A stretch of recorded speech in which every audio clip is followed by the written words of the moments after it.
5년간 고독사 15,000명, 5060 남성 절반 이상. 지난 5년간 홀로 세상을 떠난 뒤 발견된 고독사 사망자 수가 15,000명이 넘는 것으로 집계됐습니다.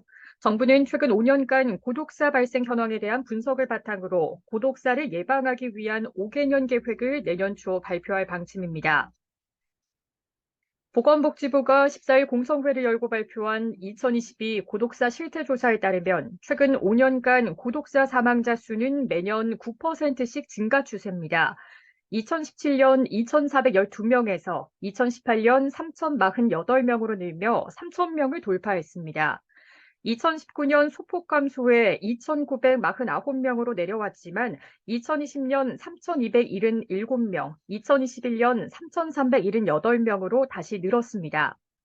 지난해에 3,378명은 조사가 시작된 이래 가장 많은 수치입니다. 지난 5년 사이 연평균 8.8%씩 증가했습니다. 이번 조사는 지난해 4월 시행된 고독사 예방 및 관리에 관한 법률에 근거해 실시된 첫 조사입니다.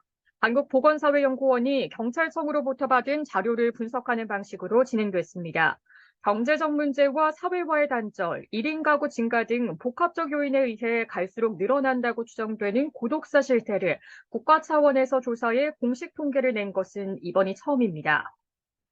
고독사 사망이 전체 사망에서 차지하는 비율도 늘어났습니다. 2017년 0.8%에서 2018년 1%, 2020년 1.1%, 2021년 1.1%입니다.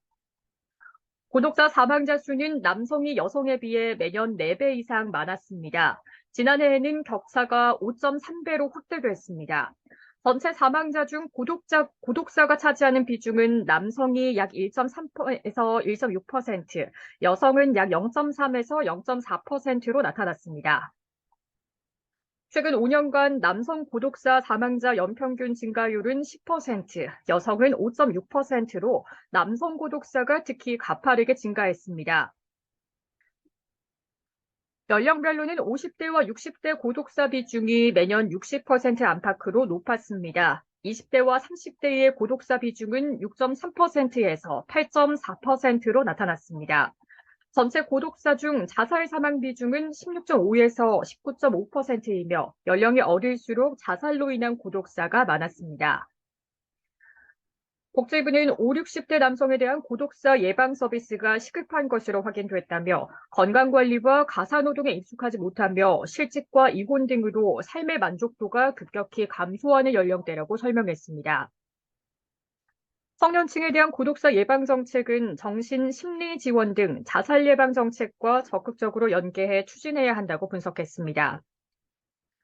정부는 이 같은 고독사 실태조사 결과와 공청회 의견을 종합해 내년 1분기까지 제1차 고독사 예방 기본계획을 수립할 계획입니다.